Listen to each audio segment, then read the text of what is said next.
Thank you so much for joining us once again on the Camnet TV Breakfast Show as we bring you nothing but the best on another exciting edition of today being the 9th of January 2023. I hope you're having a lovely morning, and I know a lot of people are complaining about load shedding, but anyway, hey, please take time that you make sure that you charge your phone so that you can catch the breakfast show on your Facebook, on our Facebook page, whilst you ensure that you are kept posted of what is happening around the country. I am your host Miriam Kaimba, and of course in studio I'm not alone. I'm joined by my beautiful colleague Zipporah Bshara. Good morning, Zipporah, and welcome to the breakfast show. Good morning, Miriam, and good morning to our viewers out there. You know, when I was doing the introduction, I just got reminded. You know, my mind just triggered and told me, Mimi, be reminded that there's load shedding. So it's not everyone who is watching you in the comfort of their home.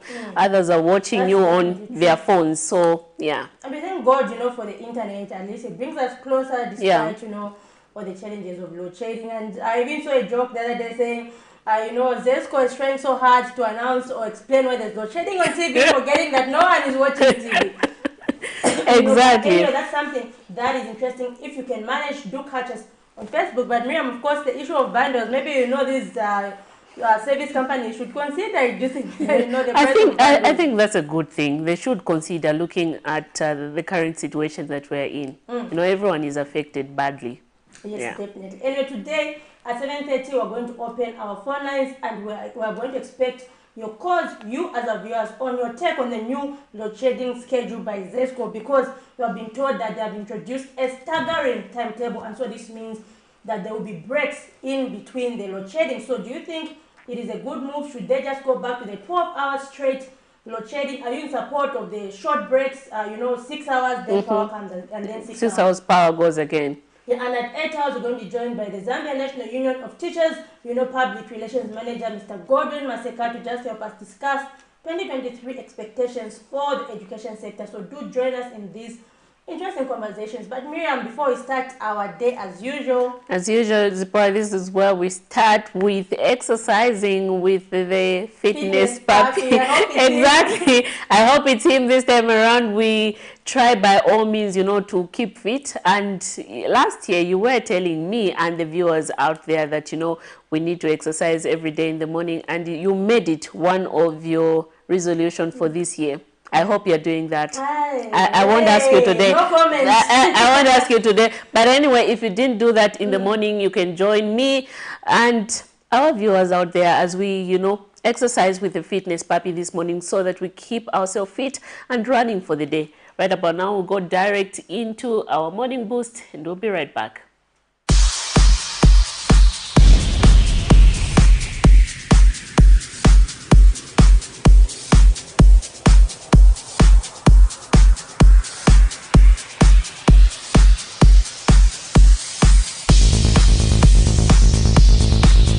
Hello. It's your boy Harrison, aka the Fitness Puppy, here at Chon's Fitness in conjunction with the Camnet TV. Remember, you can get your fitness attire here and here. So guys, today I'm taking you in aerobics.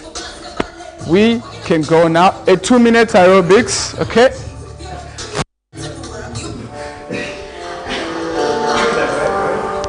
Okay. Ready? 3, 2, 1, then you start. Niggas about rock beat. Surprise or gift from the rock beat. Feel how I'm moving on the rock beat. Putting all my songs on the repeat. This mama got it hard like a solid. You might put on my like I see. Keep going.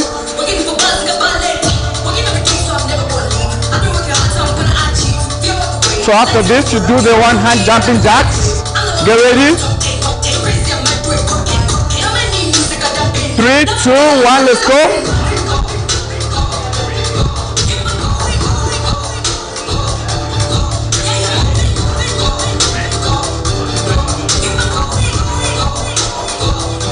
This side.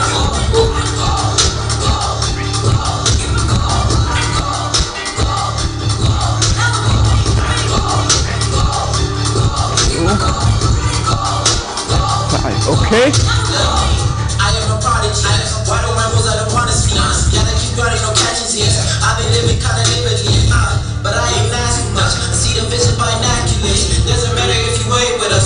Keep going.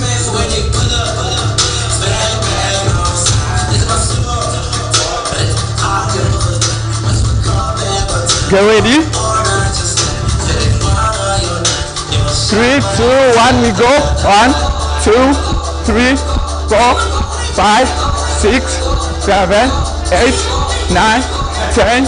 1, 2, 3, 4, 5. You switch this side. 1, 2, 3, 4, 5, 6, 7, 8, 9, 10. 1, 2, 3, 4, and 5. And we're done. Woo! So guys, today we are going to do a deadlift. Yeah, and also I'm going to mention the parts the deadlift works on. So I'm going to do a 2 times. Okay. So I have my 30 kg here. So slowly you move close to your barbell. Okay. So you bend all the way like this.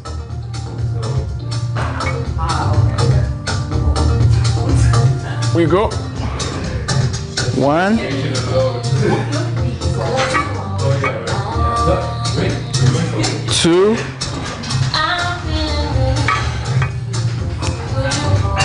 3, 4, 5, 3 more. 1,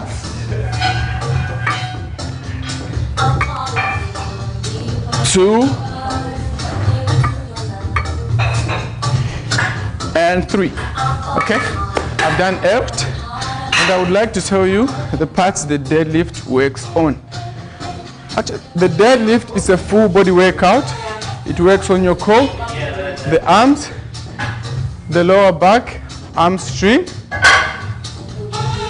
Okay, so this is what you do when you want to perform a good deadlifting exercise. So you hold the dumbbell, move close to your barbell here like this, then all the way, try as if you are pushing the ground away. Then when you reach here, you push your glutes forward as well as chest out. So this motion helps you with the core. Then drop it down.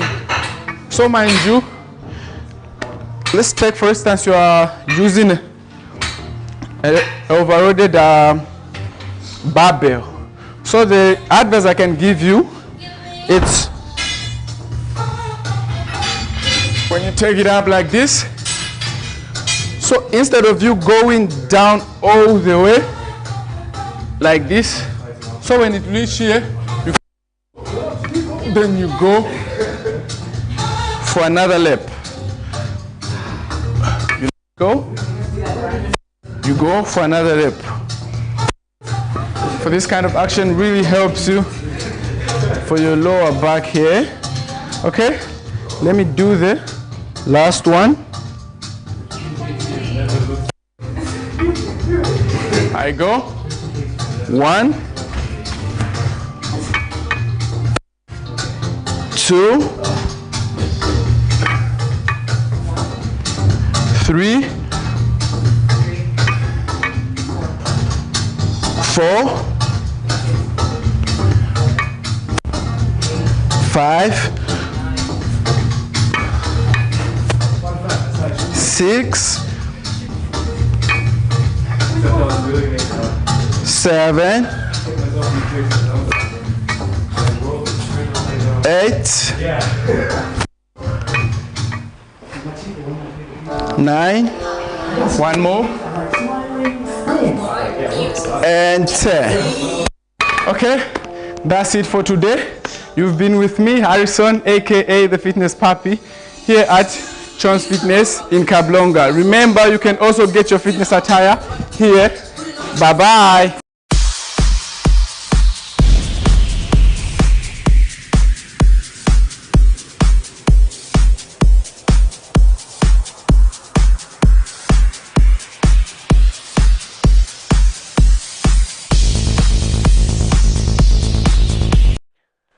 hope you enjoyed that little morning exercise. I was doing that myself in the background with Zipporah. We tried to, you know, maintain and keep ourselves fit.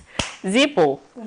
Yeah, I know we didn't have, you know, something when it comes to the right attire of exercising, You but can exercise. at least you can do your hands, you can stretch your hands, you know, just making sure that you keep yourself fit.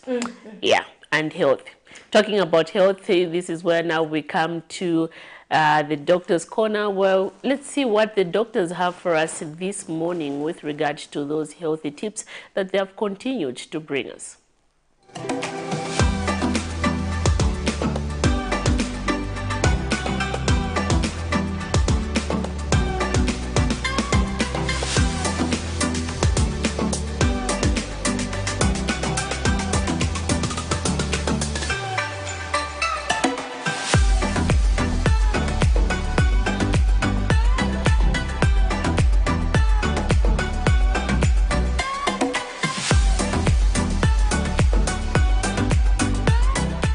Hi, good morning and welcome to the health segment on the breakfast show. I am Dr. Nakuya Namfaya. I do hope you have been staying healthy and eating well. I do hope you have been keeping yourselves healthy. So this week we are going to talk about a very exciting topic. It's a topic that affects a lot of people. It affects many of us. If you're not affected directly, you could have a family member that has this condition. And so it's important for us to know more about it. We are going to talk about diabetes this week. So what is diabetes and how does it come about? In the subsequent days to come, we are going to talk about what are some of the signs of diabetes and how is diabetes managed? How can you manage your diabetes at home? And we'll also talk about some of the complications that diabetes comes with and also how you can prevent yourself from having diabetes. So today we'll discuss what is diabetes. So diabetes is a medical condition that arises from having a high blood sugar, basically. So diabetes comes about, there are several things that cause diabetes, or several things in the body that happen for you to have diabetes. So some of the things that happen is that, one of the things that happens is that your pancreas is an organ that is found in your body. Your pancreas stops producing enough insulin. And when this happens, the insulin that the pancreas produces normally controls your blood sugar. But when you have low insulin, you end up having diabetes. And the other thing that happens when you have diabetes is that you have insulin resistance. So what insulin resistance is that your muscles or your cells in the body are not able to take up the glucose that you take in, or the sugar that you take in. And that means that your sugar in the body is going to be high. That is how diabetes comes about. So as you may know, there are two types of diabetes. There's diabetes type 1 and diabetes type 2. So in type 1, most of the times it's because the pancreas is not producing enough insulin or no insulin at all. But in today's topic, we will focus more on type 2 diabetes, and that is the one that comes about when there is less insulin being produced, and also your cells are not taking up enough glucose from your body. So we can say that diabetes type 2 or diabetes in general is a disease where there's a lot of blood sugar in your body, but your cells are not taking up that sugar and not utilizing it. And so you have a continuous elevation of blood of glucose in your body. So that is how diabetes comes about. And there are so many complications that come with having high blood sugar, and we'll talk about those on a different day. So be sure to continue watching The Breakfast Show and continue to watch Camnet TV. So this is all for today. I do hope you have learned something. Today we have talked about what diabetes is, that it's a condition where there is elevated blood sugar in your body, and how it comes about is your pancreas not producing enough insulin, or your cells not taking up the glucose from your blood. So thank you so much for watching.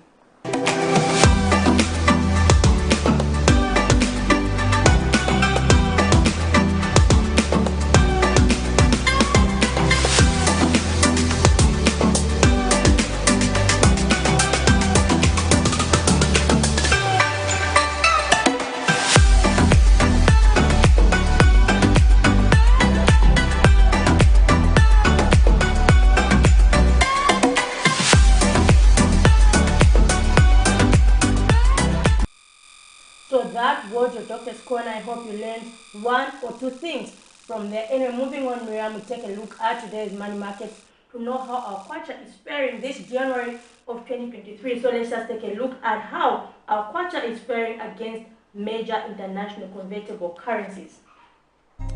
So we have the United States dollar. They are buying at 18 kwacha 05 in weight, selling at 18 kwacha 41 in weight. The Great British Pound buying at 21 kwacha 45 in weight, selling at 21 kwacha 87 in weight. The Euro buying at 18 kwacha 98 in weight, selling at 19 kwacha 35 in weight. The South African Rand buying at 1 kwacha 04 in weight and selling at 1 kwacha 06 in weight. Miriam, just take a look at our kwacha on the selling side. 19 kwacha is around the corner. 19 kwacha is around the corner. The pound already on 21. Already on 21 to kwacha. And you know, it's like everything is just going in very different, weird directions, Zippo. I think someone was saying we need to increase prayers in Zambia. 18th October is enough. We need to pray for economy. Look at the Bible. People used to pray, Yeah, I agree with you. I agree with you. Maybe we should, consider that. We should consider that, because looking at the current situation that we are in, the issue of load shedding, our economy, the way it's performing, there's just a lot of different things in play, and this is an issue for us. So, we hope for the best anyway. We pray that as we come, maybe in the mid of this year, maybe June, July, somewhere there, and by the time we're approaching December, would have seen a lot of things to have changed, Zipporah. Yeah. Definitely, that's what we hope for. But then, Miriam, moving on to zooming the headlines. Yesterday, I was in Garden Compound, where, on Saturday, the police arrested about 35 youths who are suspected to be undertaking criminal activities. And I was surprised, Miriam, when I asked the community members there yesterday, saying, because they were saying there's a house where they used to stay. So the resident said about 1 week ago, they demolished the same house. It's just a small house. But then they're saying, in total, the junkies are about 200. Wow, and they used to say in that same small house. So there's more like a big square. So it's like some sleep outside. They're saying they just smoke and all that. So it's just really chaotic. So they're saying after they demolished the house, they thought, maybe they'll move away. All they did was put some blocks up. So who demolished the house? The residents. Okay. So after they demolished, all they did was, put up some blocks to demarcate their same square area, and they continued staying there. So yeah, and on Saturday, a number of them were arrested, but I'm told some of them scampered. So the residents are living in fear. They're saying you can't even answer a phone call in public because your phone will be snatched. You can't sell by the roadside, your things will be snatched. So anyway, that's the situation. And when you talk about issues of junkies, it's a very, very bad situation. On Saturday, I was in Kanyama Zipo. As I was doing my story, it was somewhere around 12 hours. I was just told that a guy, someone these junkies, has snatched someone's phone. Broad daylight. People are passing. They just attacked him.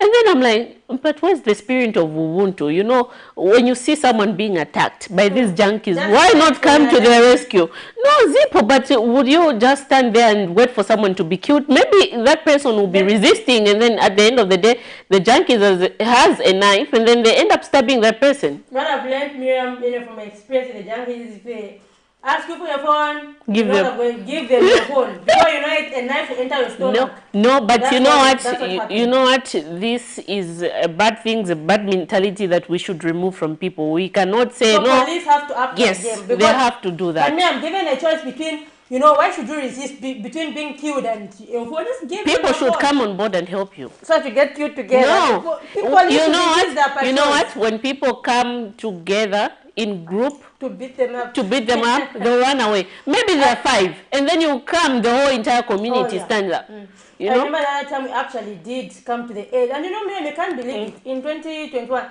you can't believe how these attacks happened. We came to the aid of a victim. He had a bag in Chivoli and he was moving, he was walking. We thought maybe people are having a fight, but actually, they were trying to rob him. There were 3, just so he was on the ground, fighting him. So that maybe people, who are having a fight, not knowing it was junkies trying to rob someone. You see? Just right by the pavement, and everyone is just avoiding passing the other way. So, anyway, but at least we came to the aid, said, hooting our car, hooting, we rolled down our window, the junkies ran away. So we helped the man in our car and we drove off. And you see, so if we had we had more people with such mentality anyway, Zambia would be a better place, especially these communities where you talk about Misisi, Kanyama, Mtendere as well, and other surrounding places. But anyway, let's get direct into playing that story. But just a reminder to our viewers that we have officially opened our phone lines. Do call us in and give us your comment on the topics that we have this morning.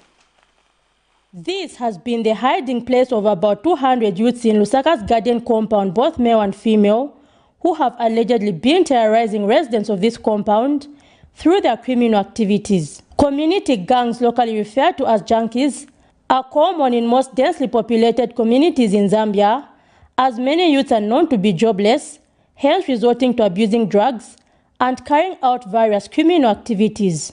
It was at this hideout that residents of Lusaka's garden compound say the Zambia police rounded up a number of the said criminals Saturday afternoon under its operation of curbing community crime. Residents of this area say they took it upon themselves to demolish a house here about 1 week ago, which the gang members were using as a hideout, leaving them to sleep in this open space. Nyumba tinaipwanya papita 1 week pamne tinaipwanya kaibezo gona mwana mu kinyumba dokwenze libeso benzo sta oro bantu abashitashani atayira mwana mu kinyumba so se tinachipwanya naona ti bakaba kuja bwera mwana mu kinyumba so ise tinachipwanya kinyumba pano ndi pano bavutira majangi pano pa area bativuta balendi wonse sibankalapo ni nyumba ya pongozi banga banataba balendi sibankalapo bataba stipita stichita chibiri vonse bataba majanki fulu bana bangono pepa fuaka naise manje tsankhala okole wanafuaka tupepa tonse kwa mwe muona apa tonse ni fuaka eka yonse irodi imapitisa abantu bambili kuchoka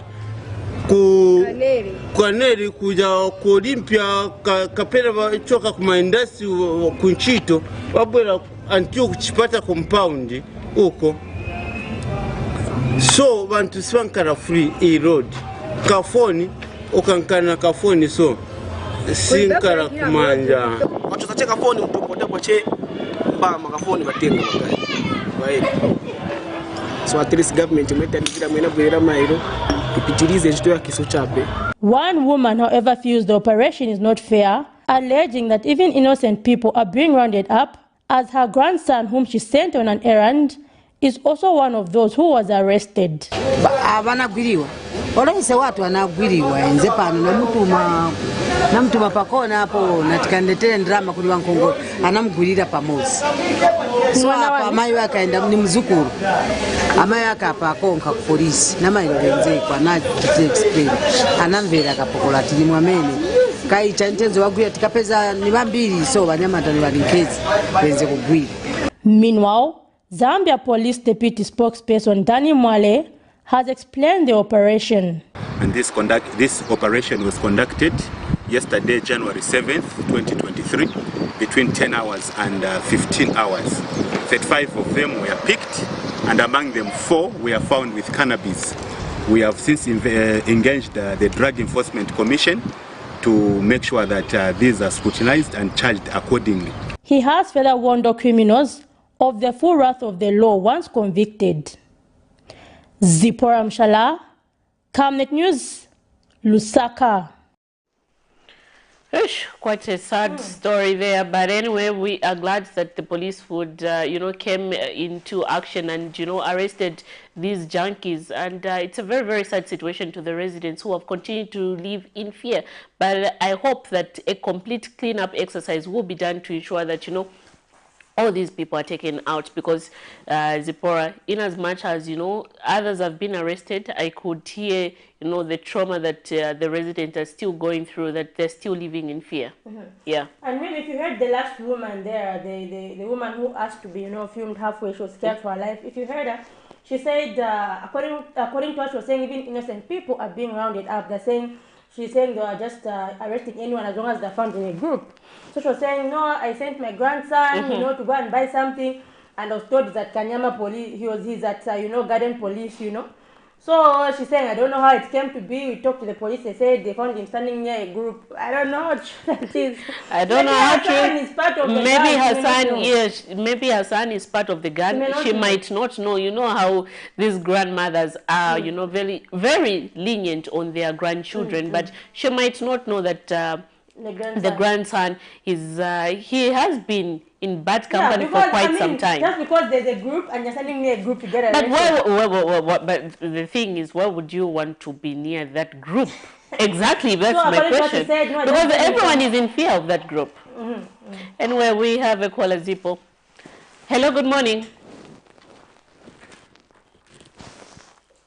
Hello, good morning. Okay, seems that we lost that caller. But anyway, please do call us and give us your take on the new load shedding timetable. Zipporah, before we get the views of our viewers out there, what is your take on the new timetable?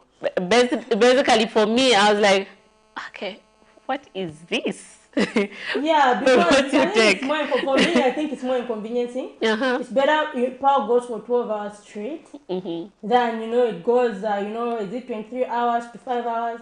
And then 11 hours to 17 hours. Like, what's that? Really? What's that? It's just an inconvenience for me. I do not like that load shedding timetable. So we still have power going for 12 hours, but it has just been cut into breaks. Now, yeah. So I'm not in support of that as a citizen. Anyway, let's get this call. Hello, good morning. Hello. Hello, good morning. Are you able to hear us? We seem to have lost that caller. Please make sure you have a good connection as you call us. Anyway, Miriam, yesterday we did see the president in Mamba. Yes, we saw the president in Mamba, where he urged the Mamba quarries management to look into, this maintenance work and avoid disruption in the supply of power. But anyway, after his visit, this is where we have now seen, after the president's visit, we have seen it resulting in this new timetable, which you have said that it's more inconveniencing. I personally feel the same thing, but others would still argue, Zippo, that, would rather have it like that in parts, because maybe in the afternoon it comes, and then those who run small shops like the butcheries, saloon, barber shop will be able to conduct their... But that afternoon, how many hours? Miriam, if it goes at 23 to 5, you have it from 5 to 11. 11 to 17 is gone. You have it for like 3-4 hours. 3-4 hours. 3 hours. 4 hours. So do you realize it goes maybe from 24 hours to 12 hours? And when you are having businesses like a salon, you don't expect that within, 3 hours, everyone will just, come to your salon or your barber shop. You have to wait for clients to come in. To go from 24 hours to 12 hours every day. That would be a good... They want to load shed 24 hours. Maybe if it will be going at 23 to maybe 8 hours, it comes the following day in the morning. Yeah, but they want to load shed during the time that are using power the most. Anyway, Miriam, let's just take a look at that story that was done by Sharon Kalimbula at Mamba Colliery's power station and hear what the head of state had to say concerning the load shedding. We do have a call, Miriam, by the way, before we go and play that story. Hello, good morning. Good morning, how are you? We are fine, how are you? Madam,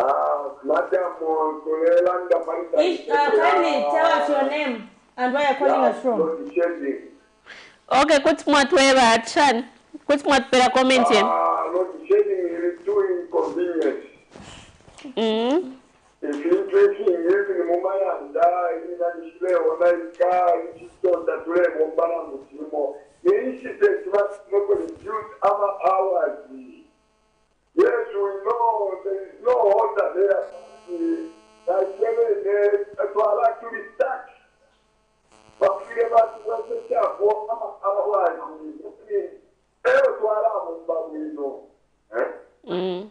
To allow us more, we can to allow us more than before. This road is getting, we understand because there's no order there. But you must be able to hours. Okay, thank you so much for your contribution. Thank you very much. Quite serious concerns there, Zipo. But anyway, let's get direct into playing that story. We'll continue with our discussion.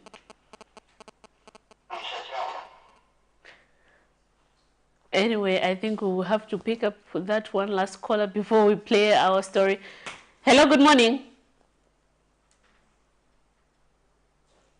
Hello, good morning.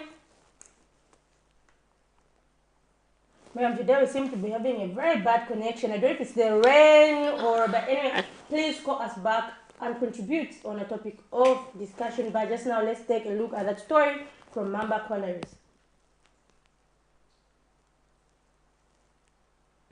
Mamba Collieries, in the heart of Southern Province, is the second largest power producer in the country. It produces about 300 megawatts of power and contributes about 216 to ZESCO's main grid. Now, since its routine maintenance, which are done twice a year, this time around it has reduced its power generation to 150. This has led to the increase in load management by the power utility company ZESCO. Late 2022, ZESCO announced a 6-hour load management schedule. But earlier this year, with only less than 10 days in 2023, it has increased the load management schedule to 12 hours. This development has angered many sectors, especially those who deal in small and medium enterprises. Stakeholders have raised their voices on this, owing to the fact that President Hakainde Hichilema, during his time as opposition leader, made a clarion call every time he touched the podium to say, once given an opportunity to be in government, he will end load shedding. This has prompted him to move out of his comfort zone to come here in Mamba to ascertain exactly what is happening. Yesterday at State House, he convened a meeting with energy sector players where he wanted to ascertain the reasons why Mamba Collieries goes for these routine maintenance works, and specifically at this time of the year when the water levels are low. To Mamba, accelerate the work you're doing. I repeat what I said, an extra hour saved, bring the asset into full production is key. Can save a child on oxygen in a hospital. Because if power went off, the oxygen machine will go off if there's no standby power, and we could lose a life. President Hichilema also touched on the rumors that are circulating on social media that Mamba Collieries has reduced its power generation due to the date owed by ZESCO. He says the two institutions have reached an agreement and business is going on strong. Our first goal is the domestic market demand. It's the people of Zambia. But the very people of Zambia require jobs, those who are not employed, and hence we have to export. It's a question of balancing the two. They are both necessary. During the same meeting, Energy Regulation Board informed the gathering that maintenance works here at Mamba Collieries have reduced from 16 days to at least a minimum number to ensure that generation of power is restored to full capacity. Sharon Kalimbula, Camnet News, Mamba Collieries Power Generation Plant in Southern Province. Quite interesting views there that we have seen from the president. But Zipporah, anyway, your thought on that?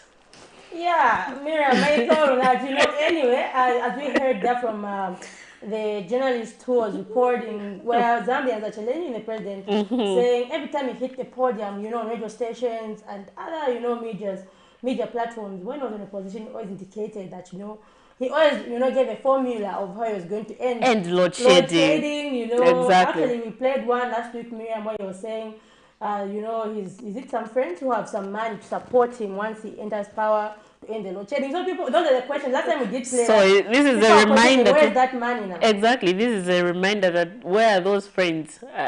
Did they come on board? Have they offered to come on board and help us end this load shedding? But anyway, we did see also on Saturday, Zipporah, where the leadership movement party also added their voice and said, this load shedding issue is a very worrisome issue. They are wondering, they mocked the current administration of failing, to rectify the problem, stating that when they were in opposition for 23 years, they had all these formulas. They didn't expect them to come and, for us to start facing again these same challenges. But anyway, we hope that this issue will be addressed as soon as possible, because a lot of people are being inconvenienced, trust me. But Miriam, I thought that even, more developed countries like South Africa are actually facing the same challenge. So I don't know your take on that. Look at Zambia. Zambia is, South Africa is far better. Better than Zambia. So now look at Zambia. Do you expect us to, to be a heaven on earth? No, but... And especially when, we were experiencing the same problems even under the previous administration. So it means that as a country, we've not yet, invested into the permanent solution. So we have not, on the other hand, looking at the other hand, trying to be, objective, do you think maybe the UPND needs more time to actually explore, other avenues of energy? That's what we, anyway, let's pick up this call. We have a caller. Hello, good morning. Morning, madam, how are you? We are fine, thank you. You are through to the Camnet TV Breakfast Show. Who are we talking to this morning, sir? Brian.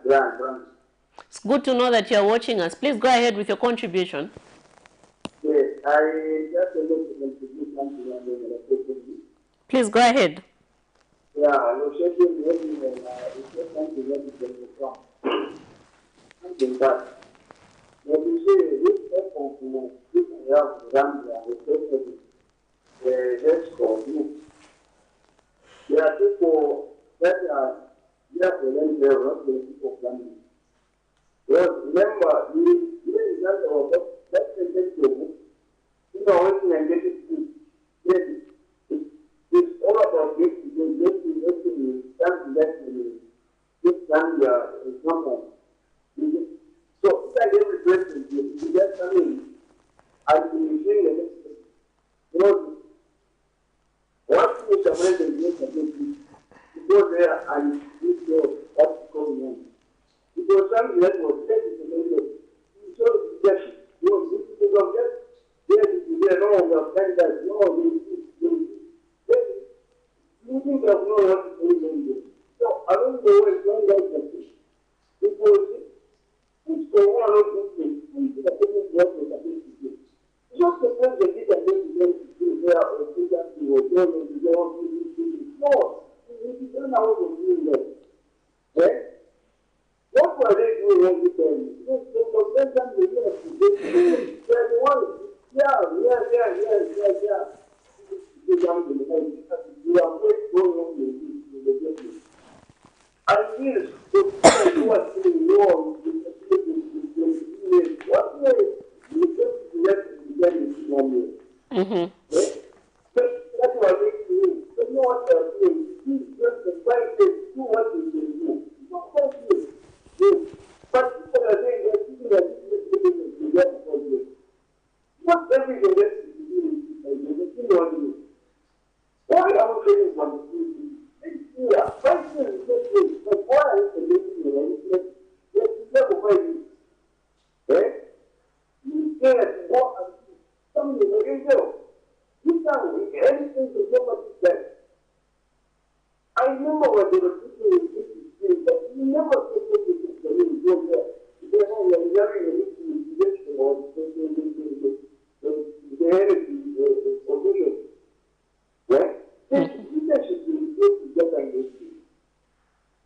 shedding is not something that will come.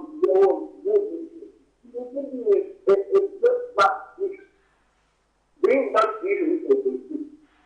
Something that is very, very, very, very, very, very. So it's better to do it like this,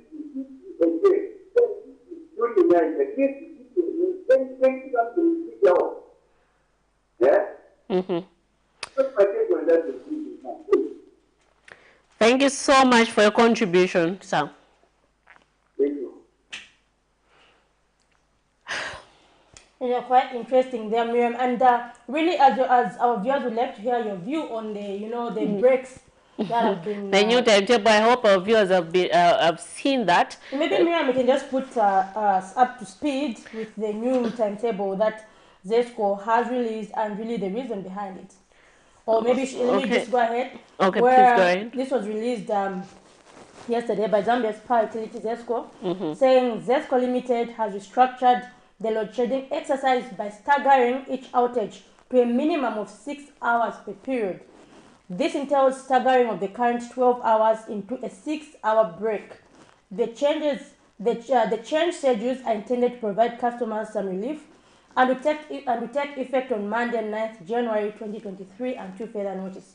So they're saying they've given us these breaks, to alleviate, the same impact of load shedding. And so the new timetable reads, the load shedding times will be from 23 hours to 05 hours, 05 hours to 11 hours, 11 hours to 17 hours, 17 hours to 23 hours. So me, at first when I saw this, I was like, oh, it has been reduced to 6 hours. But then they've said the 12 hours has been broken down, meaning, for example, if power goes from 23 to 05, it will come and then it will go from 11 to 17. Something like that. So me, really, what is your take on that? Do you feel like, do you want it to go for one 12-hour block or do you want it to be divided? Trust me, I would rather it going 12 hours straight. We need a stakeholders meeting before this. But you know what? What I wanted to see more was, some reduction. They reduce. They needed to have reduced this. Instead from 12 hours, maybe to somewhere 8 hours or 7 hours. I didn't expect them to put it in breaks. It doesn't make sense for me. I don't know what you think about that, but anyway, this does not really make sense for me. Because it's still 12 hours. Yes. If power comes, you want to start doing things again. It goes. So I think this one is even worse than. It's worse. It goes. And then, we would have been so happy if we were told that, okay, no, power is now reduced. It's somewhere 8 hours than the earlier 12 hours, the 12 hours that we still have. Than, telling us, no, it's still 12 hours, we are maintaining the 12 hours, but it will be done in breaks. As if we were at school.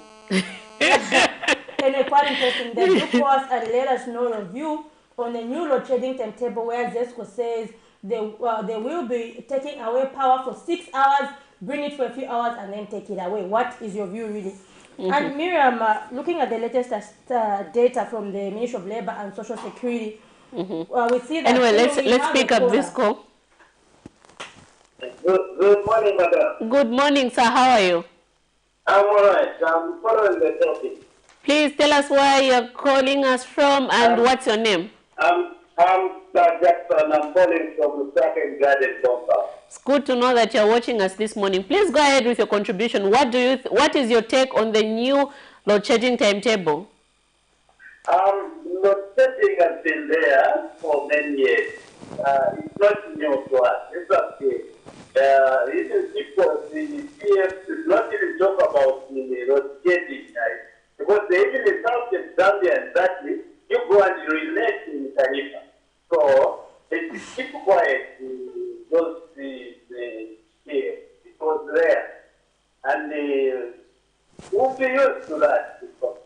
Now, coming to that area, we recommend the police for wrapping up those junkies, because they have been terrorizing us in this garden. And I expect and I hope to even not the mothers who are claiming that children are innocent if they are arrested, because they have been allowing their children to join junkies so that they've been teaching people here in Garden. They've been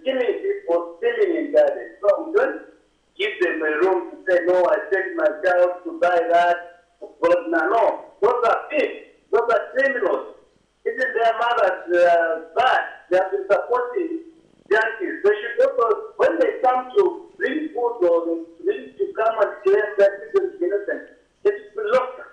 They should be locked up. We have suffered enough in this garden so far.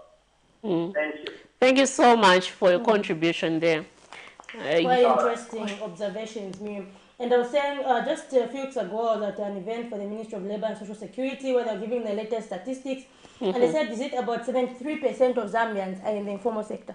So this means they're carrying out various businesses. So that makes up for the country's labor force. Only about, like less than 30% actually in the formal sector. So Miriam, if you look at these statistics, really, it shows you that load shedding, if you bring load shedding, you're bringing poverty. Last time we had the Economic Front President, Mr. Winter Kabimba, saying the same thing, saying load shedding creates, mass unemployment. Yes, it does. Plunges the country further into poverty. So it brings, a regression to all the things we've been saying. Ending poverty by 2030, you know what I mean, ending unemployment and all these things. It just takes you backward as a country. But anyways, Zipporah, moving on to our next segment, will be jointly. That is our last. This is our last call before we transition into our next segment. Hello, good morning. Good morning to you. You are through to the Camnet TV Breakfast Show. Who are we talking to this morning?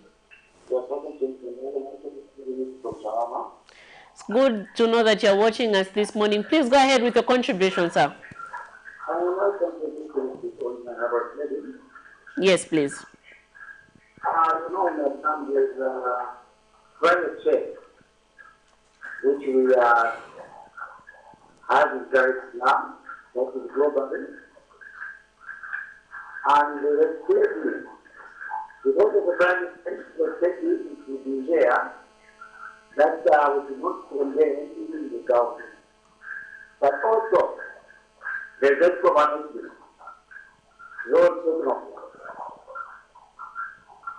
the institute to sit down and look on your health, apart from the river, not down, but we have water in other places. We talk about the river. There are a lot of water whereby they and make something or put a plant there. That will be something the generation power rather than taking not the river. Obviously, those are very important pieces. We don't find the solution. Rather than striving. You talk, but why when you are not finding a solution,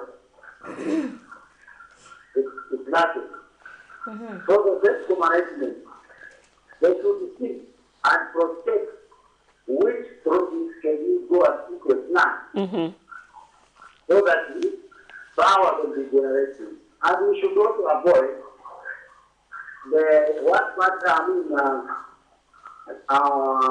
depending on one company like this. Go let the government also go out there and look for another company that can produce power rather than having that resource. Yeah. Thank you so much. Thank you Thank so you very much for that valid contribution there. I think the need for competition. And Miriam, we hope to actually host maybe an energy expert this week as well. Just help us discuss really like how realistic are some of the alternatives to energy in Zambia. What is the outlook for Zambia? How soon can they be implemented? And all that really. Yeah. And we did see, Leadership Movement Party when they were giving their press briefing on Saturday, suggesting that nuclear energy should be one of the alternatives that we should consider looking at as Zambia in terms of power. Yeah, quite interesting. Just now we move to our next segment with the reopening of schools. We are discussing 2023 expectations for the education sector. We have been joined by the Zambia National Union of Teachers Public Relations Manager, Mr. Gordon Maseka, who's going to help us discuss the topic. But just to help us transition into that segment, let's take a look at one of the stories that was done on 5th January this year, where some parents were actually laying out expectations for the education sector in 2023. So the parents who are commenting on the scrapping off of the automatic progression of pupils from grade 7 to grade 8 and saying one of the expectations as this is implemented in 2023 is that the grade 7 certificate should actually be strengthened to make sure that it is useful, even as the UPND government plans to bring back the cut-off points. Let's just take a look at that story and do call us as we discuss our next topic. With schools set to open on 9th January 2023, parents are already giving the expectations for the 2023 academic year, with the focus being on examination classes. Stakeholders in the education sector are currently handing over submissions towards the review of the education curriculum, which will see the quality of education in Zambia improving. Parents of school-going children in Lusaka have also given the expectations, among them the strengthening of the grade 7 certificate to make it of value and a potential entry point for a few selected jobs. The parents who were reacting to the scrapping off of the automatic progression system of grade 7s to grade 8 in 2023 say while this is commendable, the grade 7 certificate has little to no value.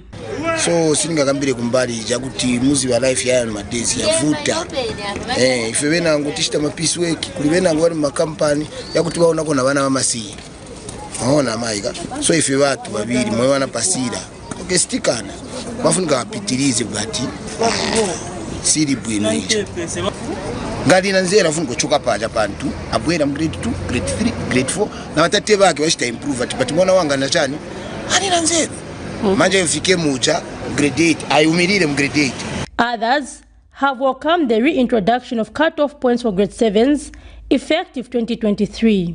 Ndamafuti mkampeleka mu grade 8 sana pase uja mwana azangala ali benzeru chifukwa sana pase anali benzeru so afunika bwezere kutankale na nzeru ndepa aende grade 8 amafuti mkambo banyamula bonse kuti wamena pasa ano wamene sana pase bonse baende grade 8 kuja kuma school kuzangala congestion ninda bonse bana bazapasa manje ma classes yazachokera kuti bazalunda enangu kuti manje bajabana bakasipunziramo ine ndiye dandaula amene ngadandauleko yameneyi ba youth baonongeka suppose akalemba aenda grade 8 atanga check grade 8 without kutari beats that is a 30 beats what is opposite ma 9 case ukaferuka kati point in ma 7 ma 6 so you have to go back to grade 7 which means kali ngatenda kusokora sana pasi nishi alibenze akabweza avenendo study right avena bwera pasa aenda kusokora nishi ilibwe so kubweza ngati sana pasi ilibwe kwenda kusokora sana pasi silibwe. Zambia is progressing towards its 2030 agenda of achieving a status of universal quality education for all. Zipora Mshala, Camnet News, Lusaka. On 9th January 2023, on National Matters, join Pastor Moses Chilua as he hosts the FTD President, Madam Edith Nawaku. Why are we poor? We have resources. Why are we poor? We are poor because we like to govern from the center. The challenge is that Zambia is mapped as a mineral rich, but we don't know the value of what is there. We've just been scratching on top. As they discuss a positive look at the economy of Zambia.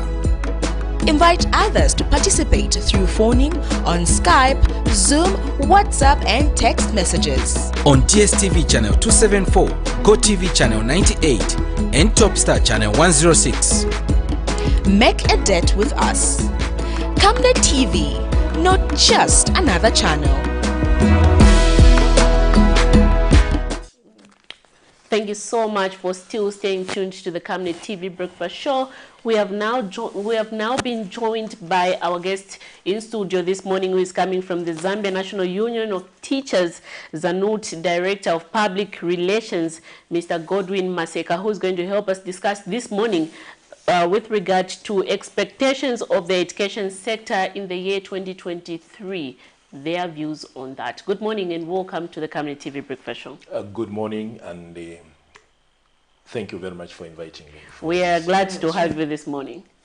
To start with, a lot of people have different expectations in different sectors, but you know, given your focus is education, first of all, what is your expectation in the education sector in the year 2023? What is it that you want to see? Thank you so very much. And to begin with, 2022 saw a lot of police pronouncements, which police pronouncements will include: one, introduction of the free education. At the same time, we saw the recruitment of 30,496 teachers. As if that was not enough, we saw the presentation of the national budget, in which the minister made serious pronouncement vis-a-vis what is it that we expect in 2023. Among them is the completion of 120 secondary schools. As if that is not enough, the minister further went on to inform the nation that come 2023, there is some huge sums of money that have been set aside, particularly to go towards the improvement of monitoring of schools, and that is the improvement of the standard of education. And at the same time, if you listen, in the past few weeks before 2023, a good number of teachers that had actually retired have actually been paid, meaning as they are paid off the main payroll, you expect a lot of space being created, in which we expect, much as there was a pronouncement of 4,500 new recruitments to take place this year, we are anticipating that the numbers may even go beyond 4,500. What does that imply? What it implies is that in as far as the distinction between teacher-pupil ratio, we want it to have it narrowed. As it's going to be narrowed, you expect quality delivery of education. And as if that is not enough, what is so pertinent again is the pronouncement by Minister of Finance that they have set aside some amounts of money which will go towards upgrading of teachers. When we talk of upgrading, we are talking about our teachers who used their meager resources to go to the colleges, to go to the universities. Those that had started with the certificates, some went to diploma levels. Those that had started with diploma levels had to go to degree holder, to degrees, meaning that the monies they spent, they expect a trickle-down effect, meaning that as they upgrade, they are equally supposed to have their remunerations increased in tandem with the qualifications that they have actually obtained. Last but not the least, during the pronouncement by the minister or announcement of the grade 7 and the grade 9 or 10 results, a landmark pronouncement was made by the minister, in which the minister informed the nation 2023 is going to be a different year altogether, because the automatic progression from grade 7 to grade 8 has been abolished. Now, what is the impact of that statement? The impact of that statement, one, it trickles down to 5 years ago when the Minister of Education was thinking of scrapping away the grade 7 exams. Now, because of the stakeholders who felt scrapping off was going to completely weaken our education system, there was therefore a replacement. Instead of scrapping, it was more or less like, okay, let the grade 7 exams continue. Nonetheless, no child shall be deemed to have done what? To have failed.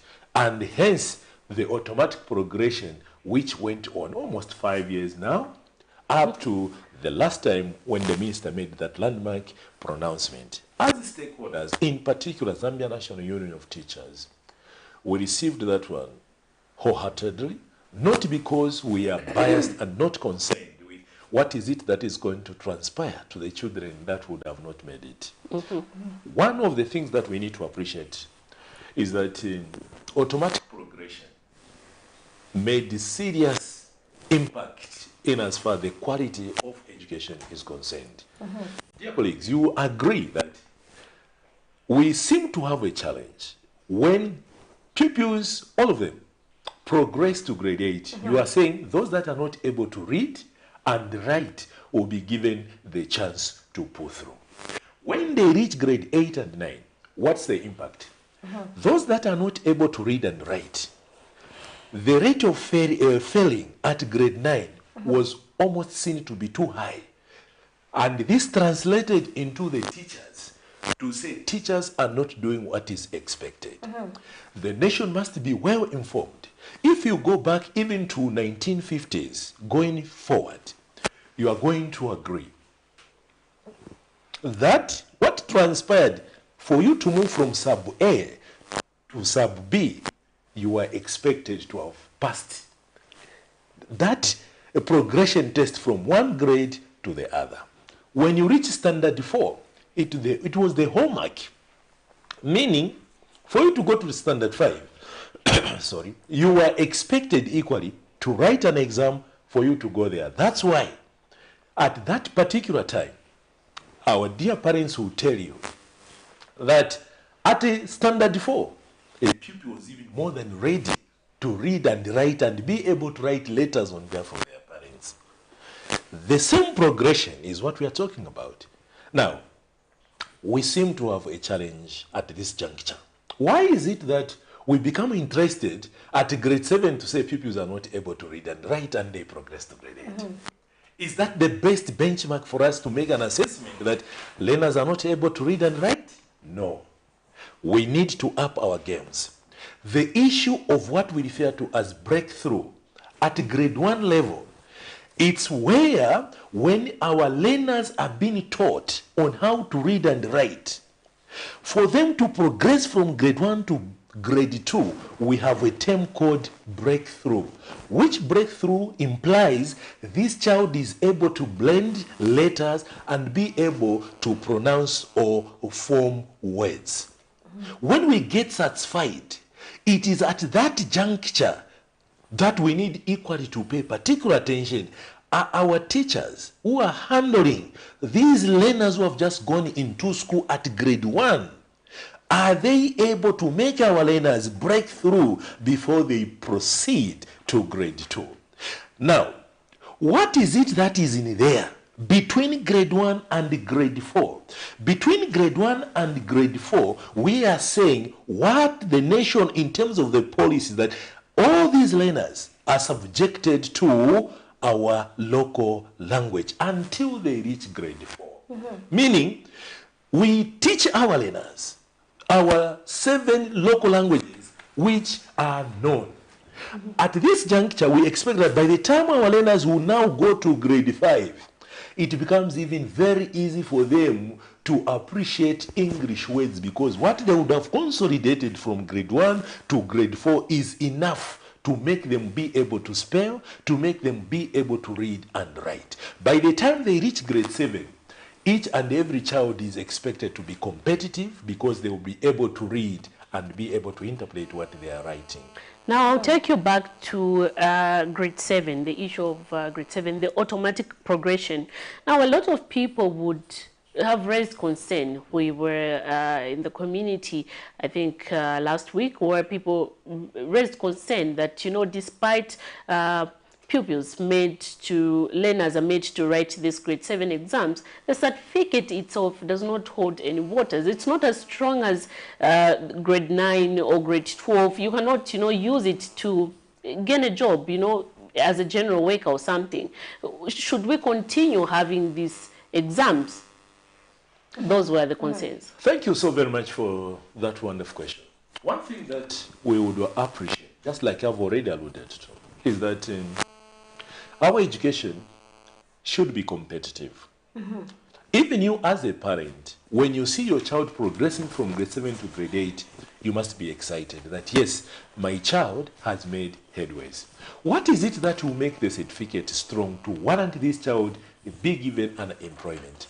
The strength of the certificate is not in the paper. It is the ability of skills and knowledge acquired which is going to make the certificate meaningful. What are we talking about? Grade 7 is not finality in itself. It's a progression.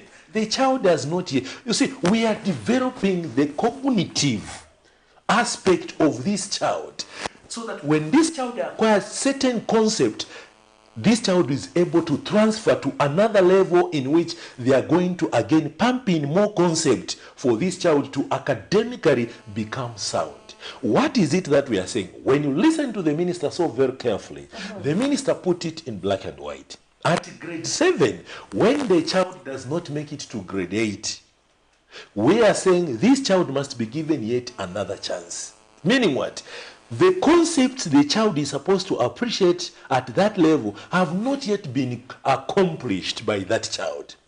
Give this child a second chance so that as the child repeats, this child will come up strong, because the development of the cognitive aspect of that child would warrant this child now to progress. But what is the public talking about? The second statement, the minister said that in the event that the child appears as if this child has grown, then this child can be taken to TVET, where the child would go and now learn concepts. Real. At a young age. At the young age. You see, is it true that when we look at a grade 7 today, can really a grade 7 be taken to TVET college to go and start plumbing, to go and start carpentry?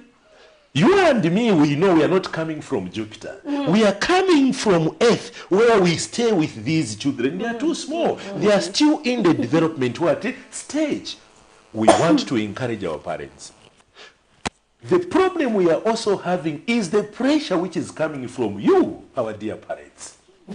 When your child has not done so well, you feel inferior in the environment or community where we are saying, thinking maybe you are somehow not okay and the other parents are doing fine. And this is what is even causing most of the parents to go and ensure that they force teachers in one way or another to say, do something for my child so that my child pulls through to grade 8. And that is what is promoting corruption and leakages in our education sector. We want you, dear parents, to develop the concept of us appreciating our children, that even when the children pass so genuinely, by the time you are going to say, yes, my child has done so well, let me go and buy a cake and say, congratulations on top of that cake. You are doing it genuinely because you are convinced beyond any reasonable doubt that your child is academically progressing, and you anticipate something better by the time this child would have attained grade 12. Quite interesting there. In case you're watching us, we are discussing 2023 expectations for the education sector. So do call us on the numbers that are scrolling on your screen, or leave us a message on Facebook to participate. And so, Mr. Mateka, we have 2 questions for you here on Facebook from our viewers. So one question reads, or rather it's a statement, it says, we expect more employment of secondary school teachers and not primary this year.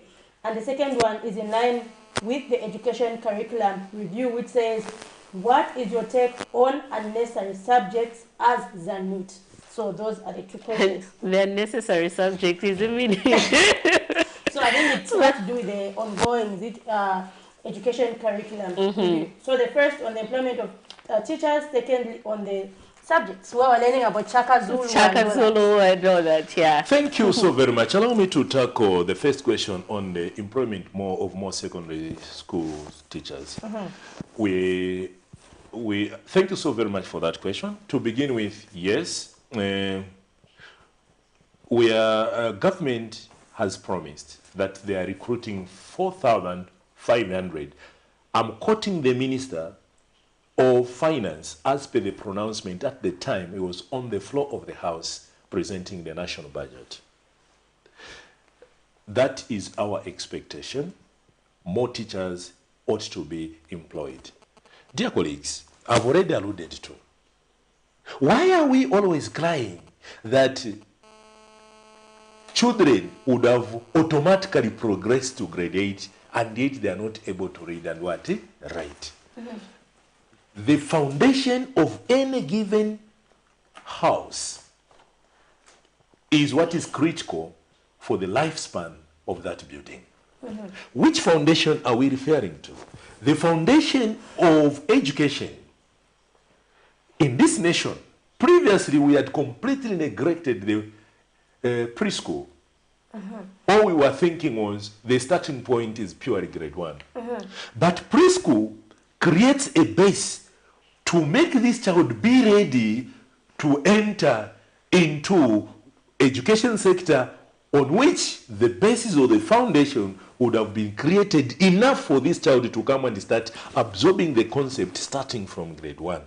And this is why, even when we are talking about primary, we must never underestimate the education at primary sector. The teachers at primary level are as important as the teachers at secondary level, as important as the lecturers at the university. We are crying here. A secondary school teacher would not boast to say, I have taught my children and have produced quality results, if the foundation there, learners were not able to read and write. And it's therefore a combination at primary level where we must ensure that we seal by ensuring that we have enough teachers at all levels. Even the progression level at secondary school level is going to be attained. Yes, we saw a few secondary school teachers being taken on board, and I'm sure the Ministry of Education has got the data. Going forward, as we are stakeholders in the recruitment process, I think we have taken note and will be able to pass on this message to the relevant authority so that at the end of the day, as we commence this, we expect that the numbers of secondary teachers will be increased. Coming to the second question. Madam Zipola, is it true that we have unnecessary subjects?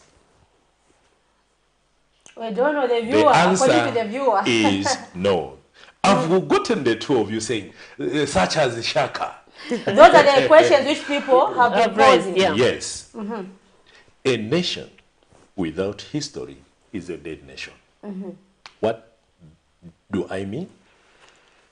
You and me will agree that why do we celebrate our freedom fighters today? We are seated here. 20, 30 years ago, this environment was not there.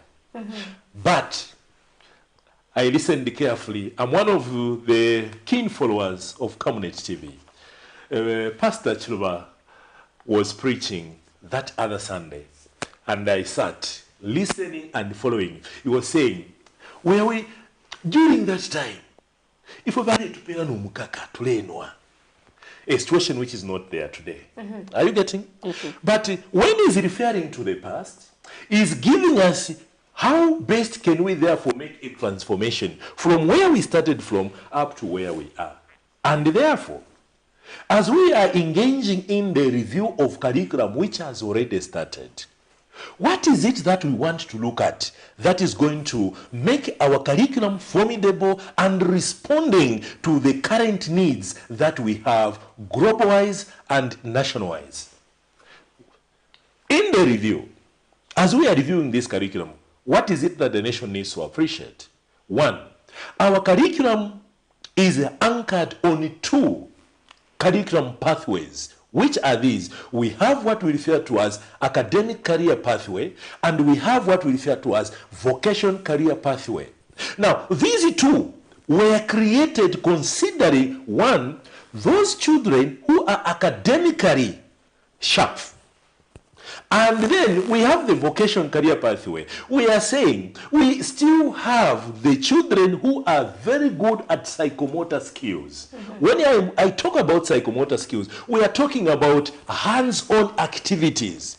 Those that are dealing with home economics, children are taught how to bake, children are taught how to sew, children are taught how to clean their houses. At the end of the day, such children, when they leave the education sector, they become so helpful, useful when it comes to the hospitality industry. When a child has been given these skills, this child can even go and say, no, I'm going to set up my own restaurant, and this child will be able to thrive. Those are skills that are going to sustain such children when they leave the formal education sector. Now, where have we implemented what we put in our national curriculum that we have today as we start reviewing the curriculum? One thing that the nation needs to appreciate is that curriculum review is expected to take every after 5 years. This one was pushed in 2013. After 5 years, education stakeholders were still supposed to be brought on board to look at, yes, what are the pros and cons vis-a-vis the implementation of the curriculum we have. I'll tell you, I'm from management. When we look at our curriculum, it's not completely so bad. But what is it that perhaps we could have failed? There are certain sectors, to some, as you alluded to, they will say, maybe we are failing at certain point when the children from grade 1 to grade 4, we are teaching them in local languages. When they go to grade 5, we introduce English as our medium of exchange. Some children are failing to comprehend. How are we going to now ensure that what we are giving them from grade 1 to grade 4 and then we introduce, how do we ensure that this is blended so that there is no gap? One thing. Secondly, what is it that we did not do? Because under vocational career pathway, what was the pronouncement? One, if we introduce physical education, the government promised to ensure that they will procure all that is needed for physical education to ensure that the learners should not go bookish way. They should have procured the balls, training kits, and all that is necessary to ensure that as learners are engaged in sports, it becomes meaningful because they have to spend much of the time on the field as opposed for them to be lectured in class. Secondly, when we talk of design and technology, the government was equally expected to buy as many machinery as possible in terms of equipment to warrant learners when they are saying they are doing welding. You cut, here are the pieces. Can you join them? The weld. Are you able to see what you have made? Okay. Is it feasible that this tool you have made can be sold? All those skills were pushed together. What is it that we saw from 2013 to date? If you visit most of the schools, the same laboratories we had with broken equipment still exist. Not many of the equipment that we needed to warrant the implementation of this two-career pathway. At the end of the day, it's not that the curriculum is so bad, but maybe there's one component that we needed to do better. ICT. You and me are aware. 2 years ago, we had schools in Lusaka where they even went as far as 03. Why? Because you go to this school, computer is compulsory, and each and every learner is supposed to be examined. Now, if a school has 200 candidates who are sitting for this ICT, and the school only has about 20 ICT, each child for himself and God for all of us. Meaning, if a child has to take 3 hours, and then the child finishes, what happens to the others?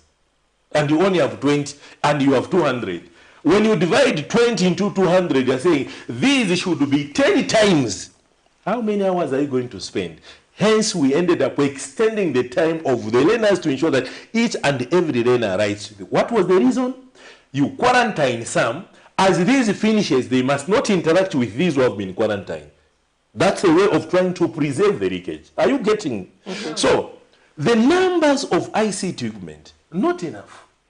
So, as much as we are looking at the review of this curriculum from the labor movement point of view, as Zambia National Union of Teachers, we are saying, yes, we want to tailor our curriculum to make sure that when learners leave, they must not become desperate of going to make queues for them to look for employment. We want when the learners finishes, out of the skills they would have earned up to grade 12, they must be self-reliant for them to do. If we teach agricultural science, do we have resources to ensure that we have chickens in school where children will learn how to keep chicken from day old up to the time these chickens are sold? If we are to say we have piggeries, are these piggeries sustainable? Are learners able to learn agricultural methodologies that would warrant them that, yes, even if I go back home, I will start with 10. By the end of the year, because of the skills I've earned as a result of agriculture, this child will also say, I will also be able to do the same. And when we have this type of a curriculum, it will be responding to our current need. Madam Spola, you and me will agree. Today, there is one topic or subject we are going to talk about. Why are we having load shedding today? Due to the, according to the source, like ZESCO, they're saying due to the water running dry in the Kariba. Here's the question. When was Kariba constructed? years ago, and we actually saw an investment of 2 billion on the same, dam about 2 years ago. So, what are we talking about? We don't need to always, we thank the people who were then there to have constructed the Kariba Dam. But was that in finality? Those did their part. We have a responsibility today to see to it that, yes, with the improvement in the technology, can we continue crying over Kariba Dam even today? All the critical stakeholders, the government has spent a lot of money on the development of human resource. One, what is going on today is a big challenge to all of us who have gone to higher education, that perhaps we are not utilizing what we got. We must not go to universities for us to come and start making lines for us to join. What we are saying is that, are we able to challenge the status quo by being innovative? One question, I had written something on Facebook in response to one. If we have Kariba in southern region, what necessitated these people to say, let's go to the southern region and make this hydropower? Certain statement will arise. The landscape in southern province makes it easy for us to create the hydropower station. Why? Because of the terrain. Let's look at the water bodies countrywide. In your own view, where do we have a lot of water bodies in this country? We have a lot of water bodies in this country. In the northern region like Luapula. With what people have acquired honestly, can we utilize that region also? So that when we are talking about Kariba, we can even dissect our country. Let Kariba be able to feed up to this region. Let Luapula be able to feed up to that region. Let the other region be able. And the amount of pressure that we are exerting on Kariba is going to be minimized. If you have road shedding here, you don't expect road shedding on the other region. Production will continue going on because there is abundant power. This, you and me, we must start challenging the status quo. What is the School of Engineering at the University of Zambia doing today? What is the School of Engineering at the Copperbelt University doing today?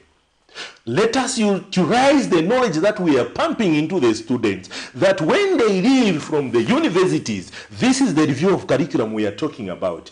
As much as we are talking about grade 1 up to grade 12, the review of curriculum must extend to universities. The universities must not remain as they are. Let us not acquire titles, say I am a doctor, when I'm not able to innovate. Let's not acquire titles that I'm a professor, when we cannot even do single mini hydros in this nation. Our education becomes irrelevant. Why are we not going to explore? Because we have acquired. We have professors in mineral. We have professors who have done a lot of hydrologies. The knowledge our professors have acquired, put it bare to the government, and challenge the government, provide the resources, will be able to generate alternative power. Using what? The knowledge that we have acquired. We cannot spend billions educating our own, and at the end of the day, we are crying foul together with those that we sent to go and get the relevant education.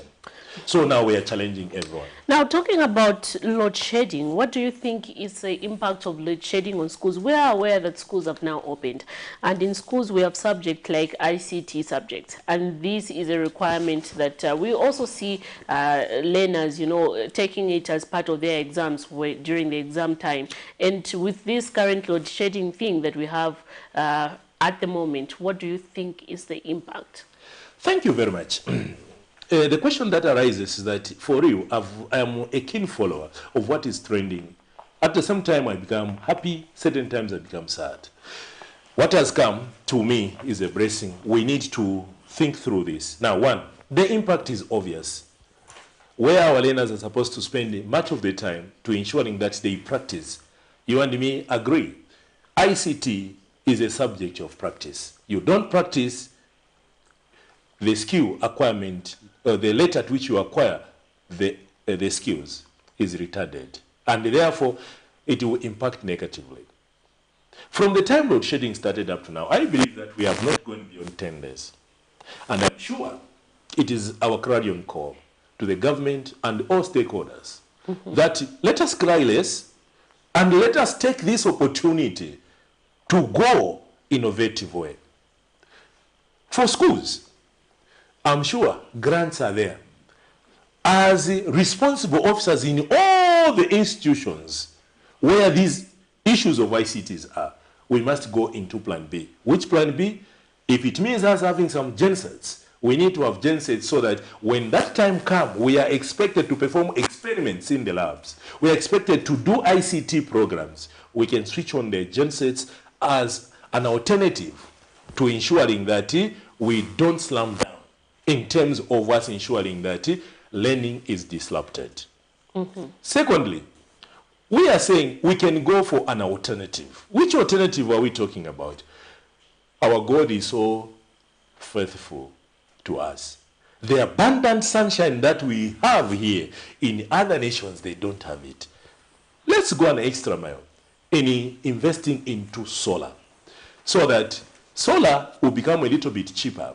It becomes expensive at the beginning, but ongoing, it becomes manageable. So we need to ensure that most of the schools have solars as an alternative to ensuring that learning and teaching is not disrupted. So, using the grants that have been given, I think there is need for us to ensure that we spend part of it in ensuring that our schools are lit. When we are off the grid, an alternative should always be there so that learning continues. Okay, we have a message from one of our viewers who says he wants to know your take on the examination result for this year and what the union has done to protect teachers from COVID-19 now that COVID-19 is back. We are now recording cases, more cases. Thank you so very much for that wonderful clarion call. Dear colleagues, you and me will agree that the impact of COVID is quite serious. It does not only impact negatively on the education sector, but all the sectors were crippled at the time COVID was on the peak. And therefore, what is it that we are talking about? Schools become very good ambassadors of the message of COVID through our learners we are interacting with. So, beginning with the schools, as schools have opened, one, school administrators must take it so serious, ensuring that all the watering points where children must be encouraged to wash their hands must be put in place, just like we started.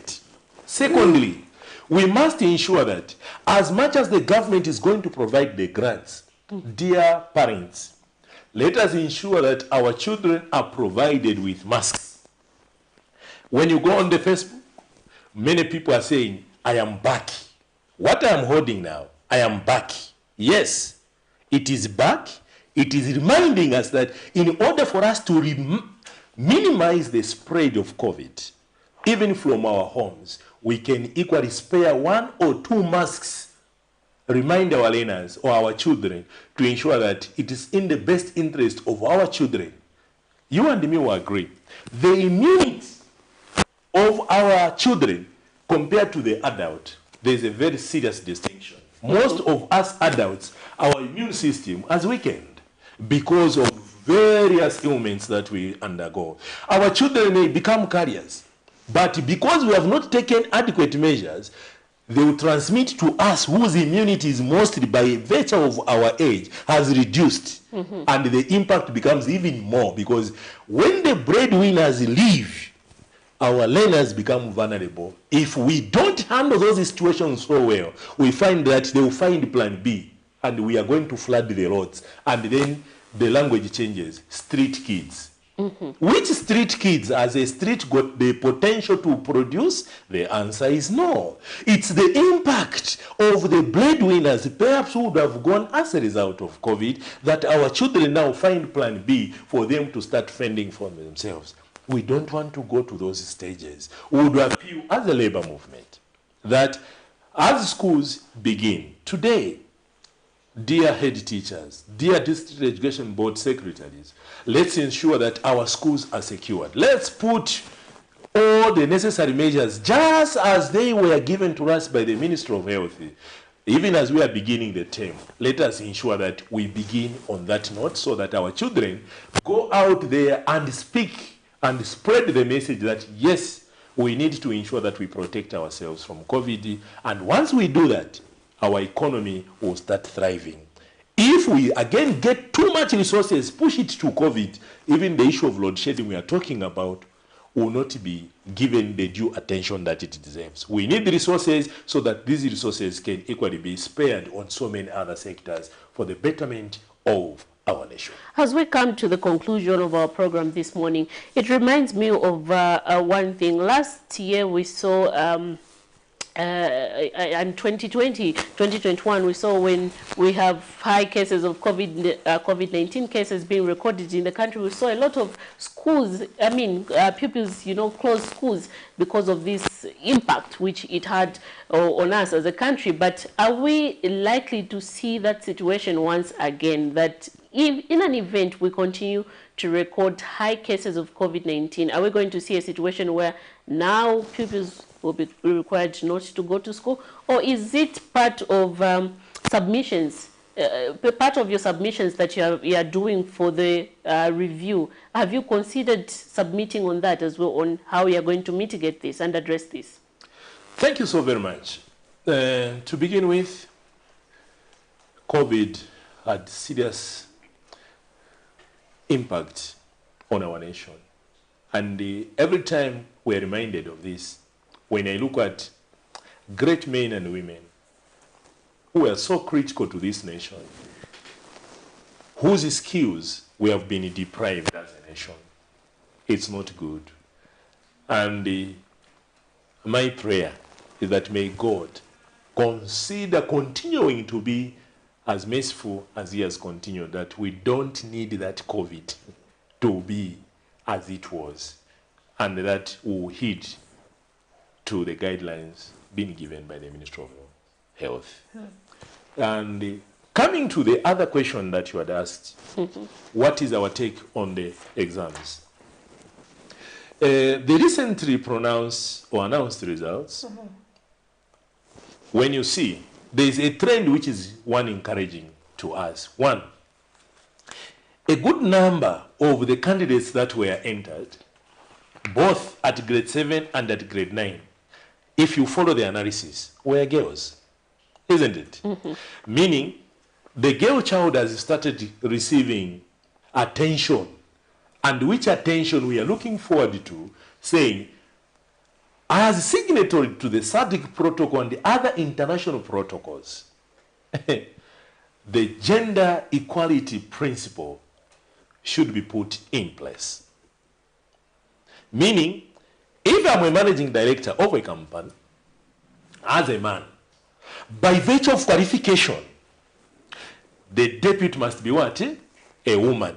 Not because of gender, but because they are equally qualified to take up that. And that gap will only be realized arising from the trend currently, because as many girls as possible are given their opportunity to be in school, and when they finish, they will become as competitive like men are. When they are given a leverage for them to go to higher education, we anticipate that going forward, there must never be an understatement to undermine women. Women must be considered as equal partners in development, and the opportunities must be given equally on the same platter. So, we are excited that I'm sure the Ministry of Education has put up so many measures, for instance, through the program of Keep Girl Children in School. And in so doing, we are seeing a trend where as many girls as possible are getting. Even when you look at the distinction in terms of how many did so well in various subjects, we find that the girls are on the higher trajectory which means that, okay, that's fine. Of course, we must never forget about the boy child. Fairly speaking, we are saying we recorded, of course, reduced numbers of absentees.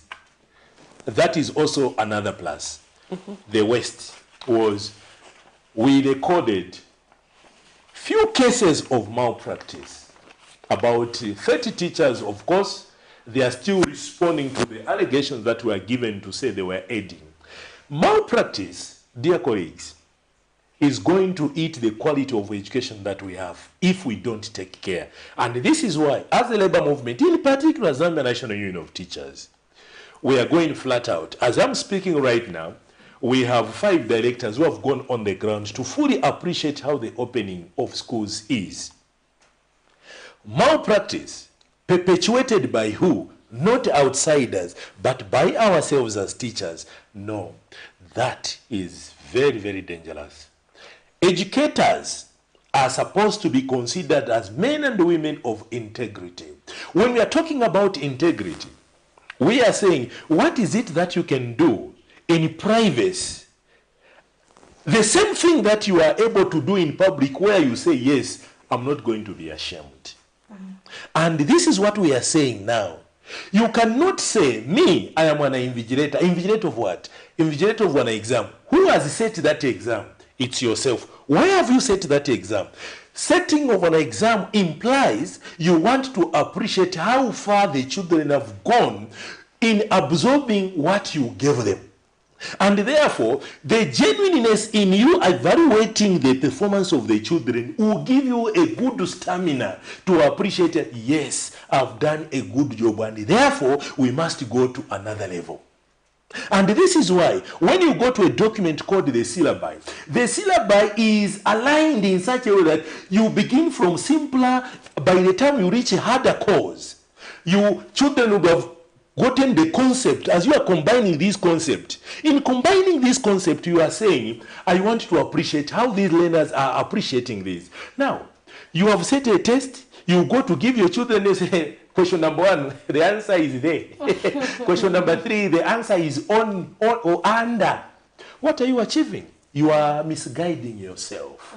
And therefore, from the labor movement point of view, we are saying, those that are called to teaching, let us observe the ethics so that teaching becomes a profession. Arising from those that could have gotten involved in the malpractice, we are not promoters of illegality as a labor movement. We want our teachers to be appreciated and be held in high esteem by virtue of what is it that we do. You guys who are doing the interviews now, you appreciate. But for the teacher, we are able to do this job. And therefore, even yourselves at one time, using your phones, just type, Happy New Year. Madam, I want to say thank you so very much for all that you did to make me what I am today. Post this message to one of your teachers who taught you. That is part of a motivation for the teacher. Certain people even talk to say teachers are like signposts. Signposts will never reach the destinations, but they always point to the destination. But how do you appreciate the teachers? It's not giving them billions. It's making their work be valued. And this is how even our teachers must view themselves, that are very important stakeholders in our nation. As we conclude, as Zambia National Union of Teachers, I want to categorically state that Zambia National Union of Teachers has undergone a transformation. We had our national quadrennial last month, in which we have new leadership in place. And we have a lot that we are going to offer to our members, that we are going to offer to the Ministry of General Education, and we want to assure the Ministry of General Education that yes, we are going to be partners, and we want to ensure that our education system speaks to what is it that is giving us challenges, one of which is load shedding. I know today we may be talking about load shedding as it is, but we are hopeful that lasting solution going forward will be found. And we want to be part and parcel of that transformation through the education review of our curriculum that is taking place right now.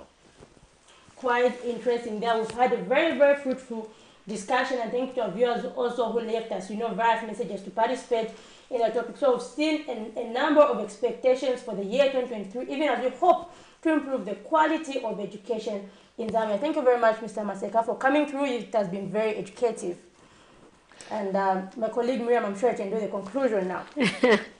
I thought you were going to do the honors, Zipo. But anyway, thank you so much to our viewers who took time to join us with in our discussion this morning. Please do join me, Miriam Kaimba, and Zipporah Mshagala at the same time tomorrow morning as we bring you nothing but the best. For me, it's bye-bye and stay blessed.